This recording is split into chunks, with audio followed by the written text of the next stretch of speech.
Legal, pessoal, TVE.dv com você, mas dessa vez com uma surpresa muito legal. Estamos aqui com uma juventude do Instituto Adventista Cruzeiro do Sul, em Taquara, Rio Grande do Sul, Brasil, para você que não é daqui.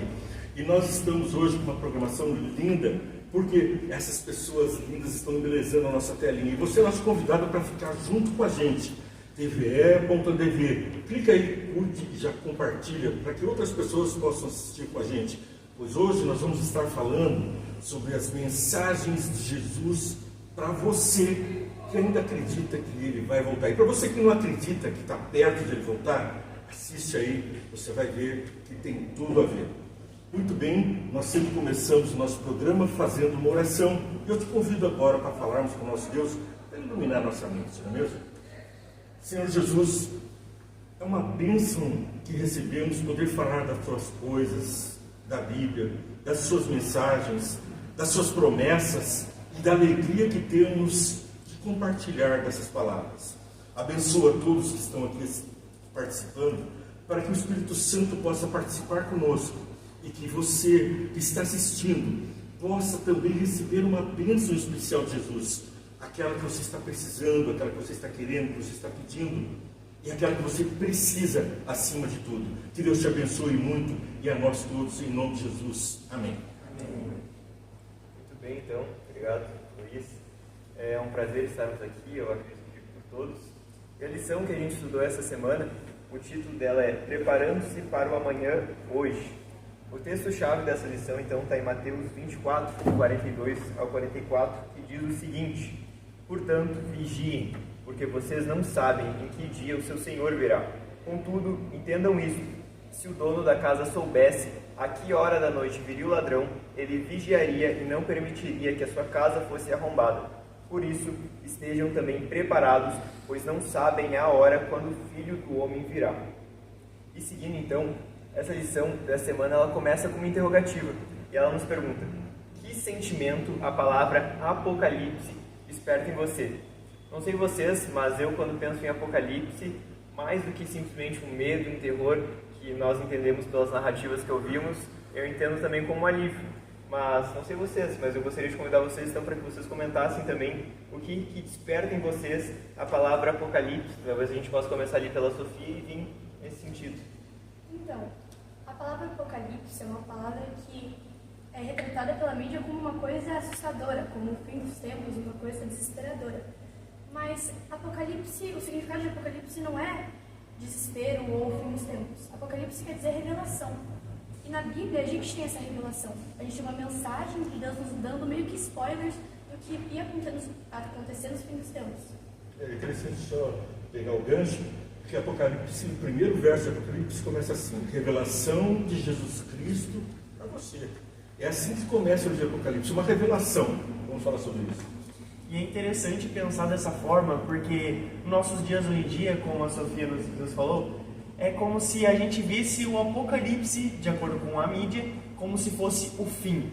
Mas o Apocalipse, na visão que a gente tem como adventistas, como a gente tem nessa visão mais evangélica, olhando pelo lado do evangelho, se a gente for ver o que ele está dizendo, como a Sofia disse, sobre essa revelação, quando Jesus vai voltar. Eu acho que principalmente o que me traz é essa volta de Cristo, esse novo começo, e não como um fim, mas como um novo começo de quando a gente vai sair dessa terra para a próxima. Eu acho interessante de mencionar que a palavra Apocalipse ultimamente tem sido muito deturpado o sentido dela. Quando a gente fala Apocalipse para uma pessoa que é de fora da igreja, normalmente vê uma conotação de destruição do mundo, de fim da terra, de caos, quando na realidade fala sobre uma revelação de algo profundo, de algo de amor, algo que está vindo para nos resgatar. E na lição ela nos apresenta que Jesus fala para os discípulos que teriam sinais que revelariam quando estaria próxima a volta dele para essa terra. Então agora eu gostaria de perguntar para ti, Laura, quais foram os sinais que Jesus apresentou para os discípulos? Como que a gente pode identificar eles? Bom, sobre os sinais que Jesus apresentou para os discípulos, exatamente isso. O Senhor ali, então declarou o que aconteceria antes da sua volta, buscando como sinais que antecederiam a destruição do tempo. A lição dessa semana ela também apresenta os sinais e as evidências que devem nos deixar alertas para conhecermos o tempo em que estamos vivendo. Então, esses sinais assim que Jesus, né, ele deu para os discípulos assim, né, mostrando assim, sabe, a sua volta, assim, sabe, são sinais que estão acontecendo hoje.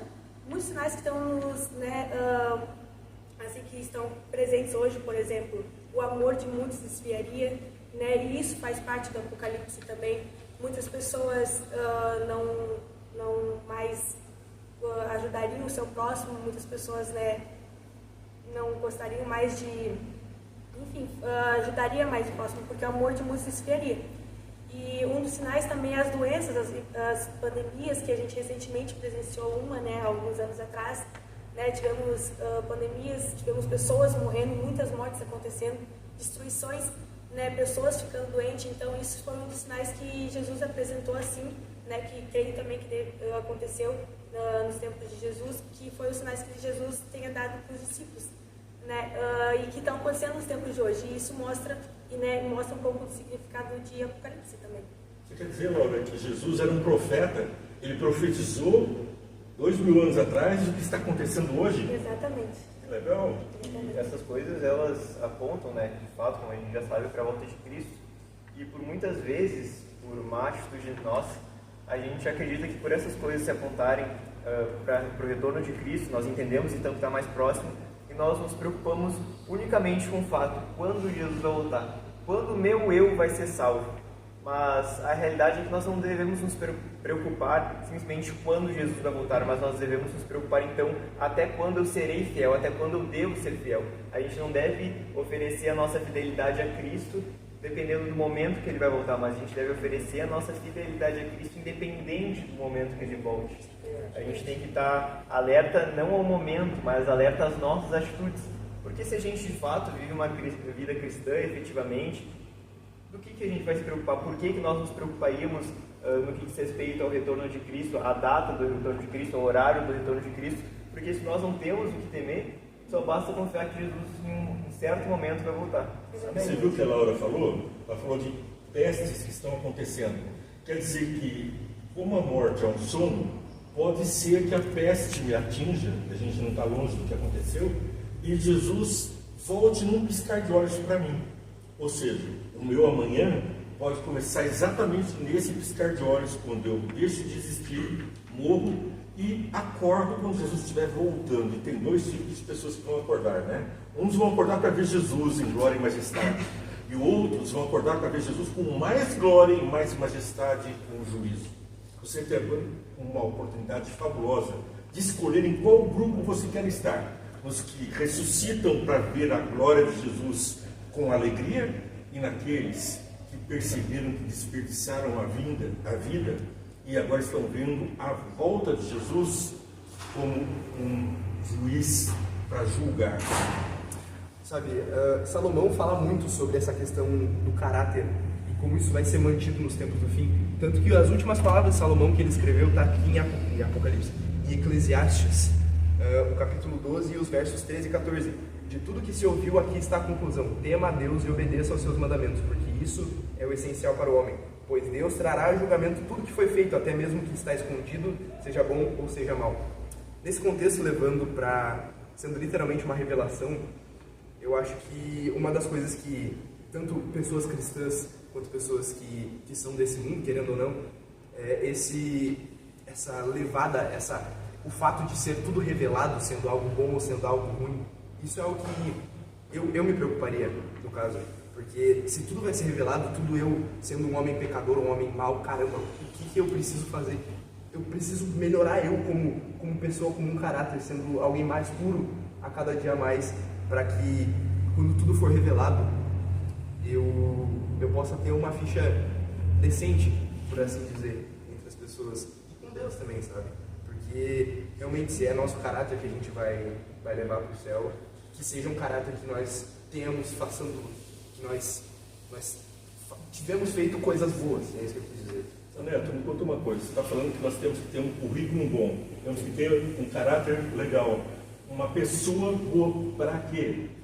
Para que a gente não seja um diabo nos céus. Porque se nos céus estiverem as pessoas que parecem com Cristo, que se dizem cristãos, que quer dizer semelhante a Cristo, mas lá no meio tiver um anjinho que vire diabo, o céu todo se perdeu. Então nós temos uma situação que nós precisamos estar atentos.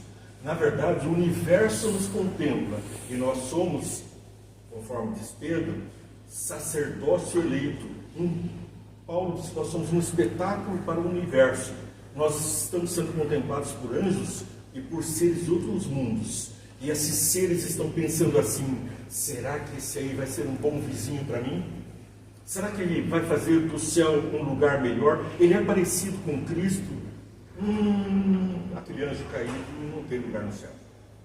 Voltando um pouco do que a gente estava falando antes, que eu me interessei em falar, mas daí a gente tomou outra direção.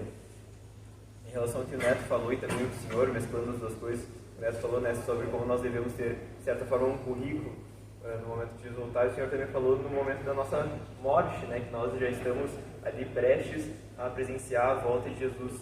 E muitas vezes nós nos deparamos com uma realidade que é: até quando eu vou ter que viver essa dura realidade que é o Evangelho? Que o Evangelho não é fácil de maneira nenhuma, é difícil nós vivermos essas coisas, porque elas são contra a nossa vontade carnal.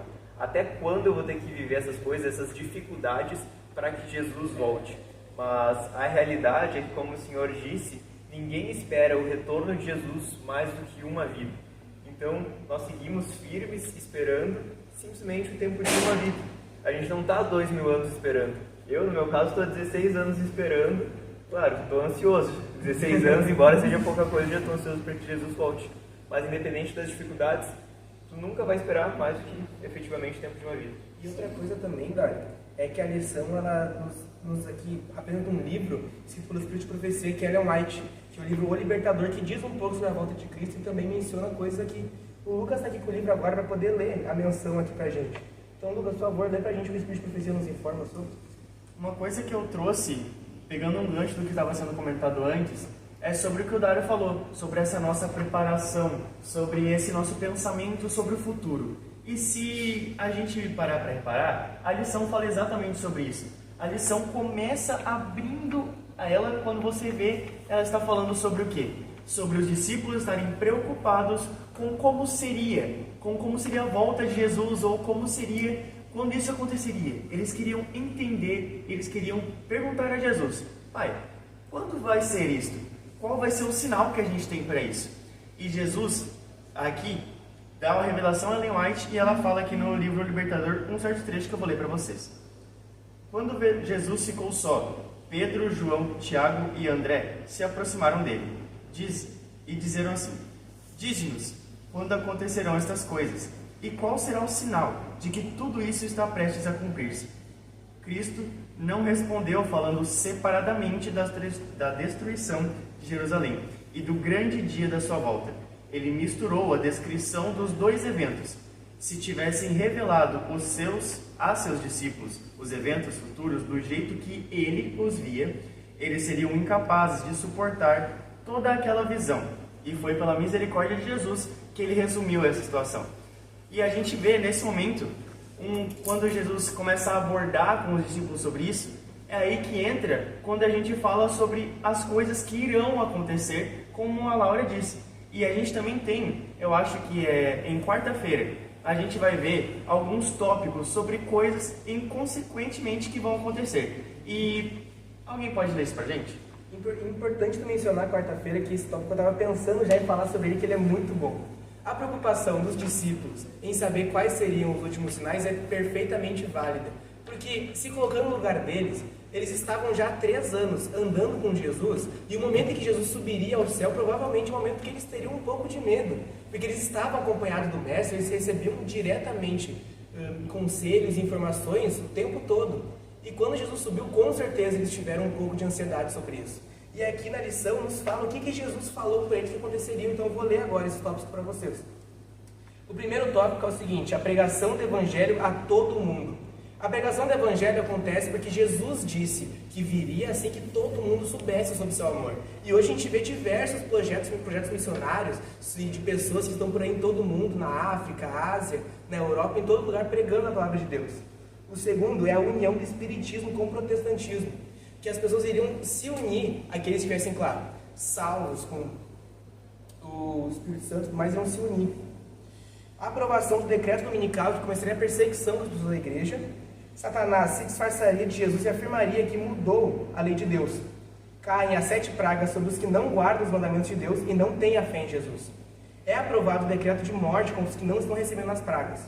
Jesus volta à terra com um exército de anjos, o 4º mandamento é exaltado. Os justos são ressuscitados e levados para o céu com os santos vivos. Tudo isso são sinais que mostram a volta de Jesus para a gente. E esses sinais, quando a gente lê assim, eles parecem muito claros. É meio óbvio que quando assinarem um decreto dominical eu vou saber o que está acontecendo. É meio óbvio que quando o amor dos outros se esfriar eu vou perceber o que está acontecendo. É muito óbvio quando essas coisas acontecerem, nós vamos ver que estarão acontecendo. Mas a realidade não é essa. O mundo e Satanás e seus anjos, eles de muitas maneiras eles tentam nos distrair. E fica uma interrogativa para nós hoje, para vocês que estão assistindo. O que será que tem te distraído de estar atento aos sinais do fim? O que tem se tornado tão grande na sua vida a ponto de ofuscar a realidade que é o retorno de Cristo? Talvez. Justamente por isso que em Mateus, Deus não está, quando Jesus ele fala no verso 42, que é o verso dessa semana, ele não fala pra gente esperar, ele fala pra gente vigiar. Qual é a diferença entre esperar e vigiar?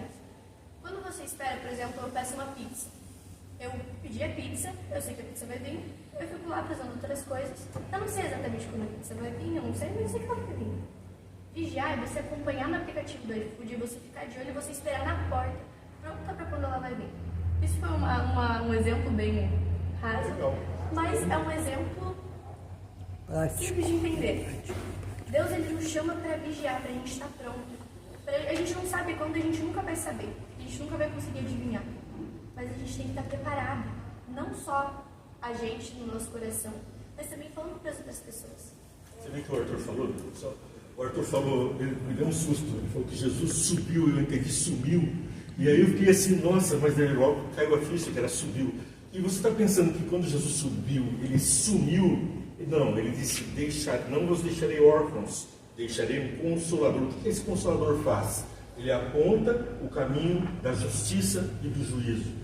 Ele é uma testemunha de Jesus.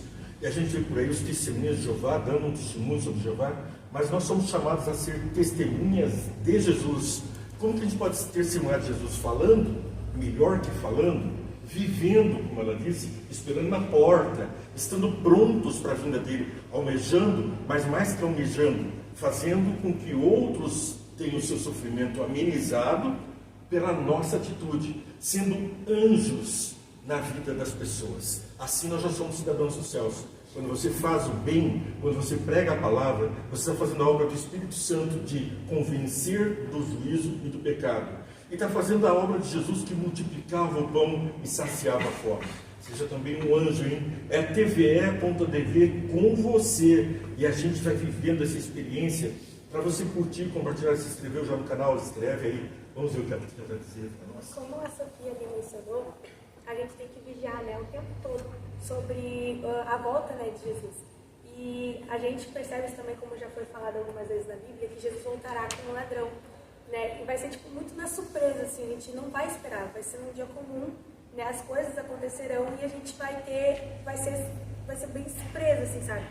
E o exemplo disso é como, por exemplo, a gente às vezes pode estar caminhando assim na rua, a gente pode estar em qualquer, né, o exemplo, né, como usado, né, como ladrão que Jesus diria, é como se, tipo, a gente está assim distraído, caminhando na rua, né, a qualquer momento, e qualquer coisa assim, surpresa acontece. Uma pessoa vem e leva tudo que você tem. Não quer dizer que Jesus vai vir e vai nos deixar aqui e vai levar. Não. O que eu estou dizendo é que Jesus vai voltar, mas ele vai nos levar para ver algo melhor, algo bom eternamente, onde não haverá mais dor nem tristeza. E, né, é por isso que a gente diz vigiar o tempo todo, para vigiar, né, o tempo todo as coisas que a gente está fazendo através das nossas atitudes, as coisas que a gente faz, acontece no nosso dia a dia, para a gente poder ir e subir aos céus com Cristo, viver, né, para não ficar aqui na terra, né, não ir para o inferno.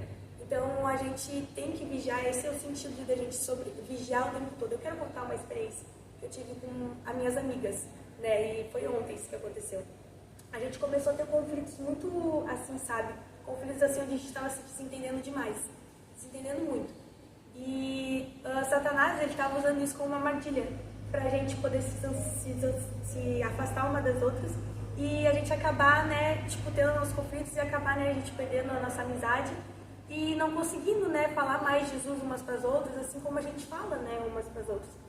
E aí, sobre a questão de vigiar, é isso, a gente tem que tomar muito cuidado, porque a gente percebeu ontem, conversando, tentando resolver, que Satanás estava usando isso contra nós para a gente se afastar e não conseguir mais evangelizar umas outras, conseguir mais falar de Jesus umas para as outras.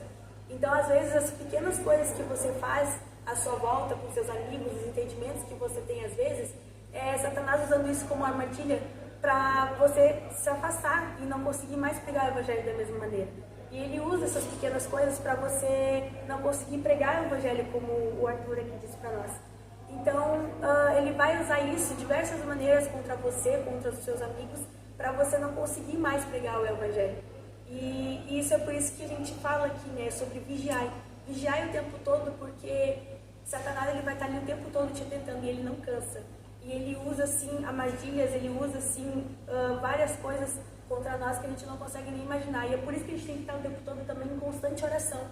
Porque a gente, o cristão que nos define é a oração, como cristão.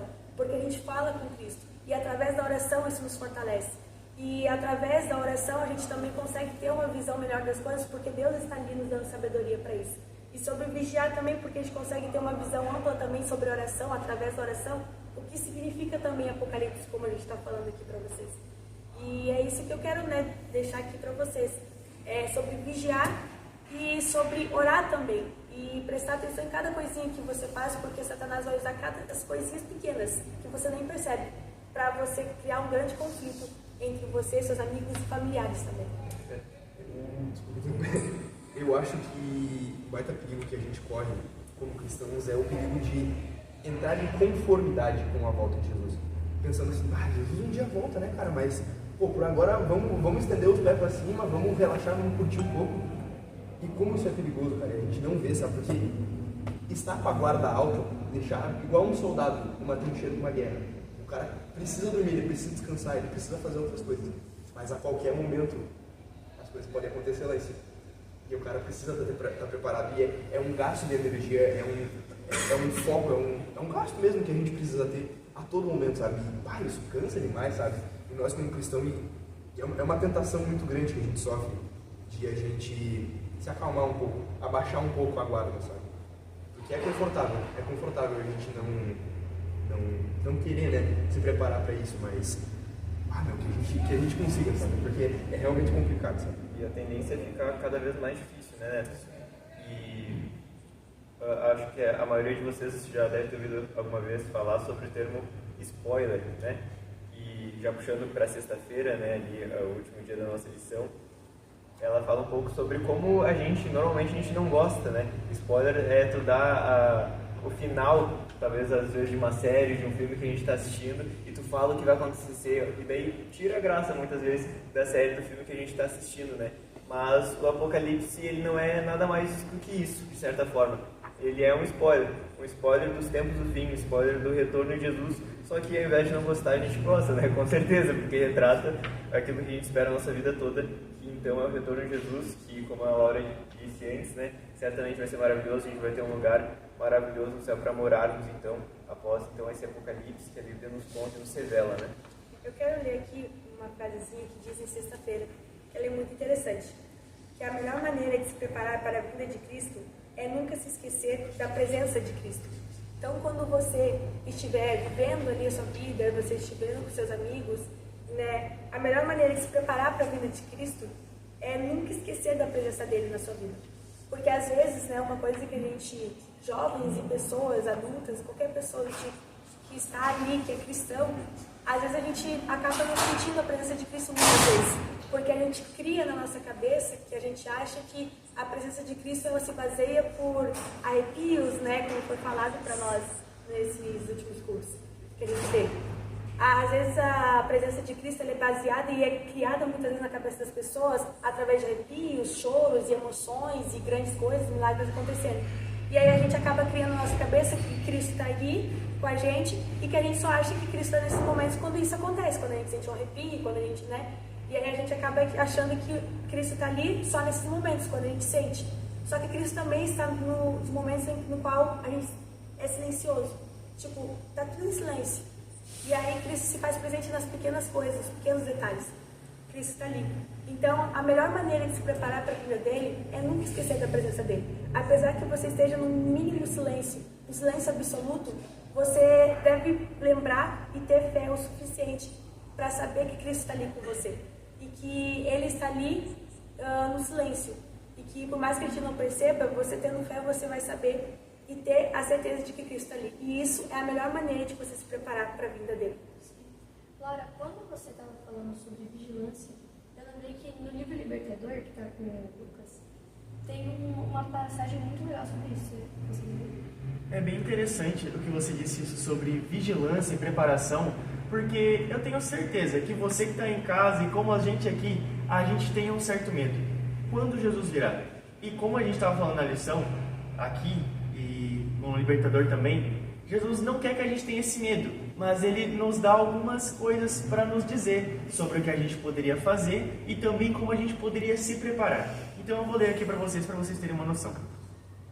Como não sabemos o tempo exato de sua vinda, Jesus ordenou que estivéssemos vigilantes. Os que estão alertas para a vinda do Senhor não estão esperando em ociosa expectativa, estão purificando o coração mediante a obediência à verdade. Combinam vigilância com vigoroso trabalho. Seu zelo é despertado para cooperar com as forças divinas no trabalho de salvar outros.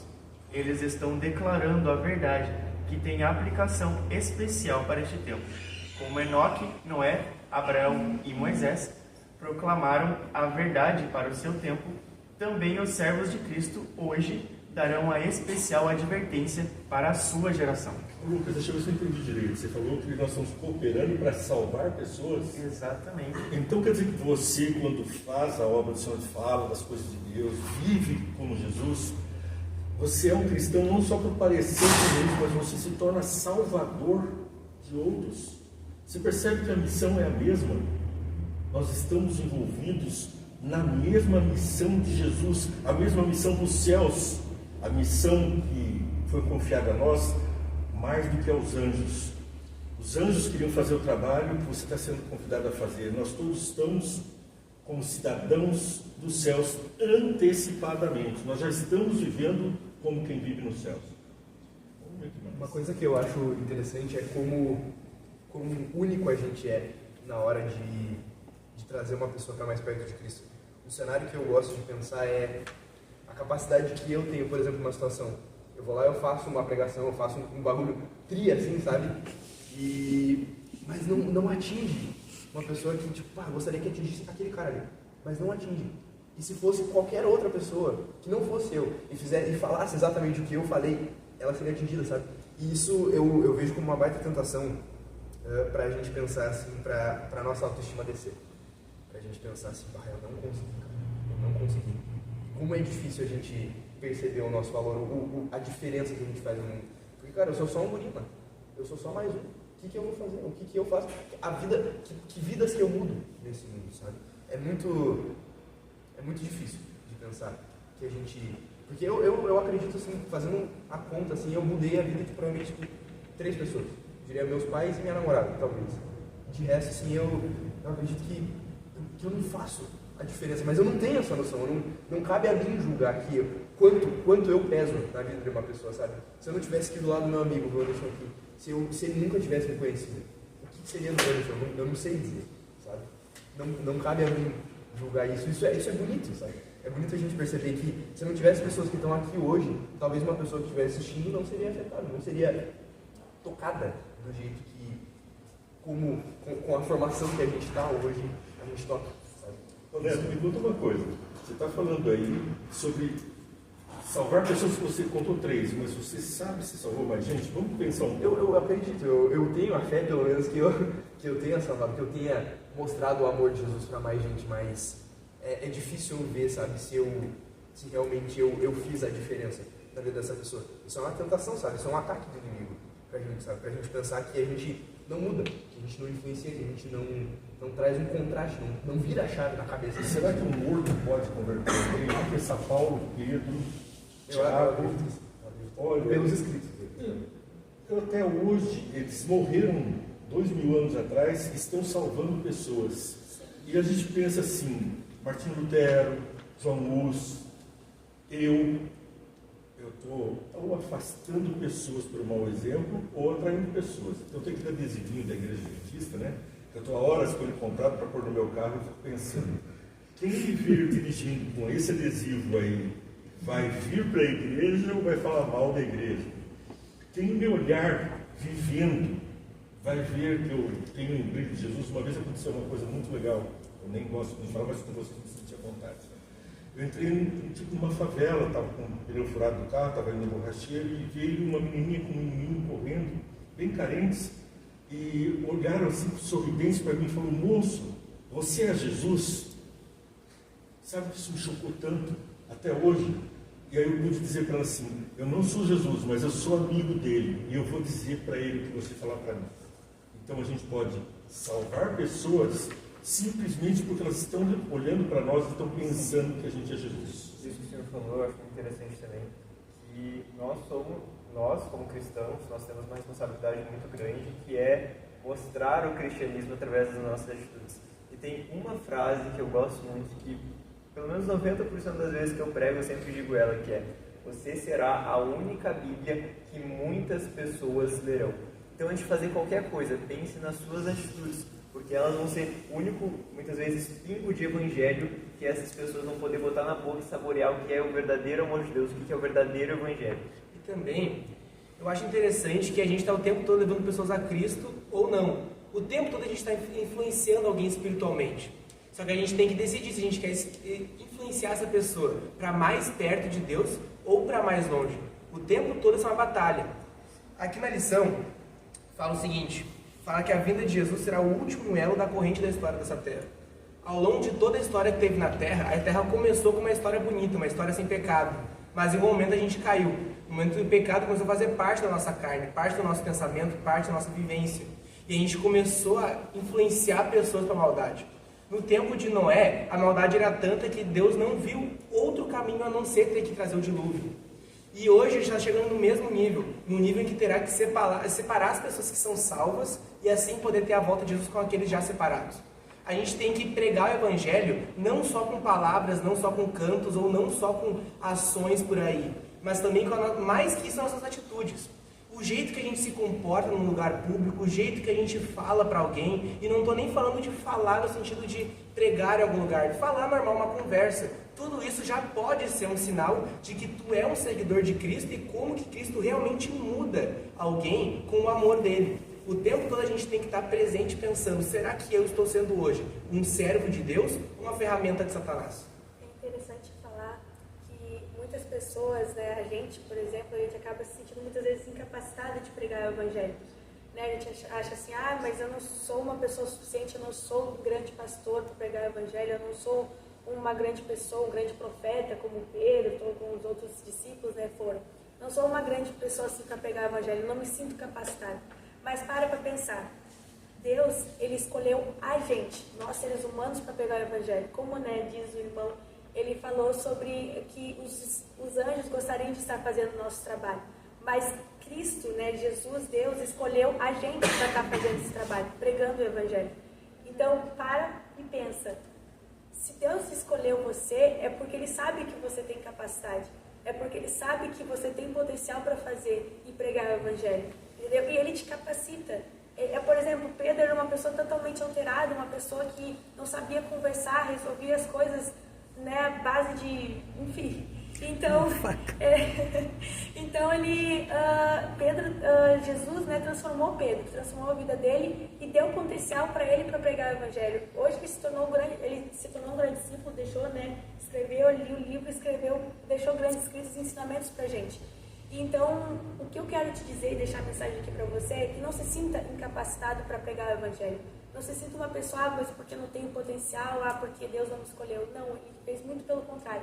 Ele te escolheu. Ao invés dos anjos, Ele te escolheu para pregar o evangelho e para levar o amor das pessoas. Porque Ele sabe que você tem capacidade e porque você é filho dEle. Eu ia convidar vocês para abrir o livro da Bíblia aí no celular e tal. São Luís, capítulo 1, verso 1. Não acharam aí na Bíblia de vocês? Eu vou provar para vocês que existe São Luís capítulo 1, verso 1. Apocalipse, eu troquei o nome, gente. Eu comecei dizendo Apocalipse capítulo 1, verso 1.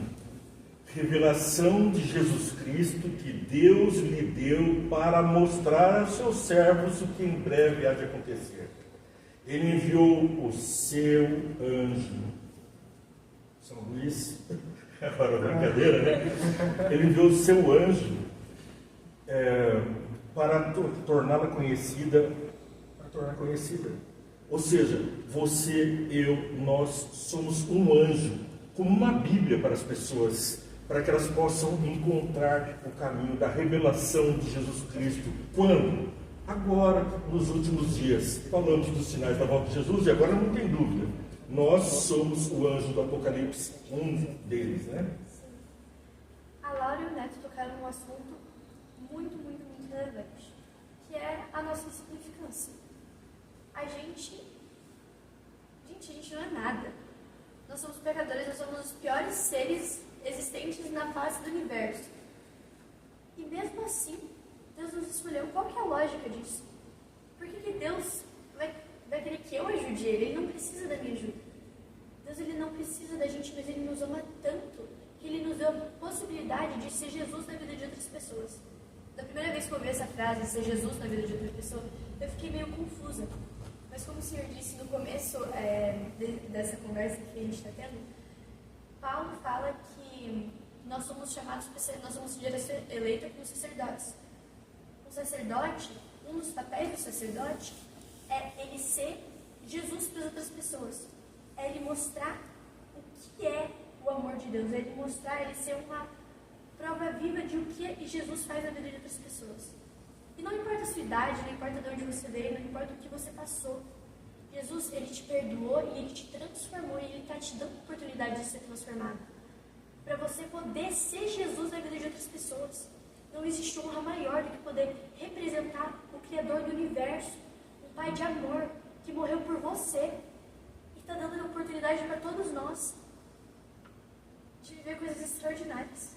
Nessa questão de a gente ser pecador, eu acho que é necessário a gente reconhecer que nós somos pessoas más.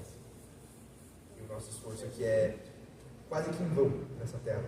O exemplo de Paulo, por exemplo, Paulo sendo Saulo antes da conversão dele, ele perseguindo cristãos, eu não sei qual que é a ordem, eu não sei se ele matava as mulheres e as crianças e vendia os homens ou o contrário, eu não sei. Mas se até um homem desse foi alcançado, mudou a história. O cara escreveu metade do Novo Testamento, foram 14, 15 cartas, eu não sei dizer ao certo. Mas enfim, se um cara desse foi capaz de reverter a situação dele, por que a gente não consegue também? O cara também era de carne, o cara também era pecador, o cara também errava, sabe? Por que a gente não consegue também, sabe? Mas como é difícil, como é complexo pra gente querer mudar essa nossa vida. É claro que, o exemplo de Paulo, meu Deus, eu tô aqui, Paulo tá aqui, sabe? É absurdo, a gente querer mudar. A gente querer mudar assim tanto. Paulo foi uma mudança brusca, sabe? Mas aí que entra o processo de santificação, né? Cada dia mais, o neto de amanhã vai ser um pouquinho melhor que o neto de hoje, vai mostrar um pouquinho mais de Jesus do que o neto de hoje, sabe? E com Paulo eu acredito que foi assim também, sabe? Eu acredito que com ele também não foi, quer dizer, a hora que ele teve a visão lá e tudo mais, acho que foi um choque absurdo, né? Pra ele, mas ele quis mudar.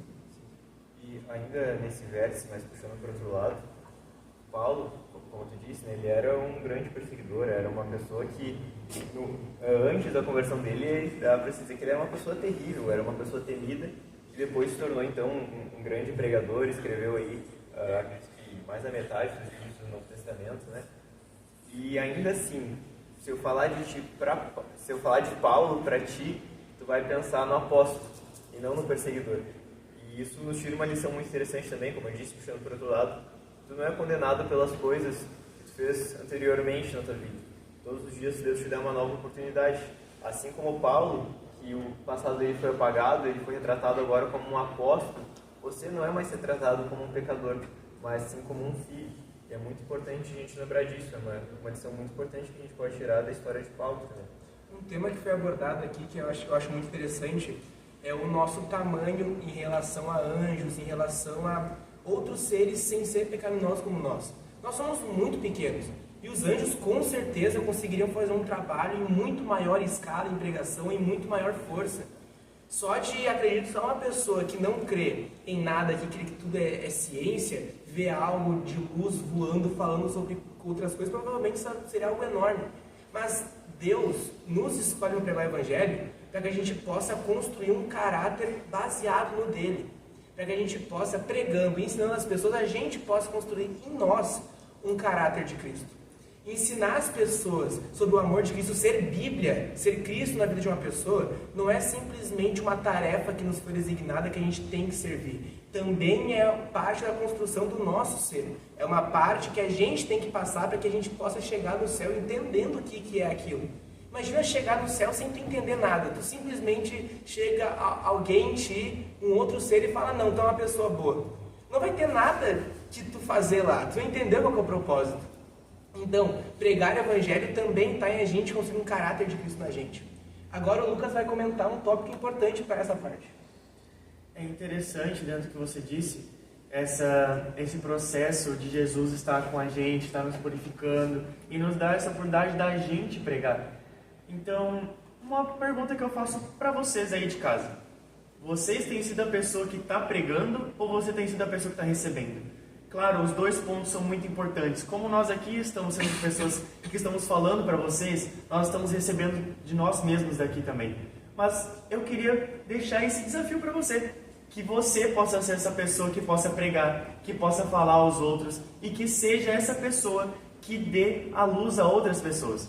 Para que a gente, todos juntos, a gente possa pregar a mensagem de Cristo a todo mundo em nossa geração.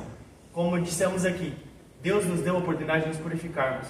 Deus nos deu o spoiler de tudo o que vai acontecer. Então, prepare-se você aí de casa. Preparemos a gente e que a gente possa estar pronto para o dia que Ele voltar. E que a cada dia a gente possa estar nos purificando e se preparando. E como disse na lição, vigiai, porque a gente não sabe quando Ele vai voltar. Mas é certo que Ele vai voltar. Eu faço um convite para você agora, todos nós fazemos, de você voltar semana que vem. Que a gente vai estudar a lição, vai conversar um pouquinho sobre a lição, Vivendo para Servir. Muito obrigada.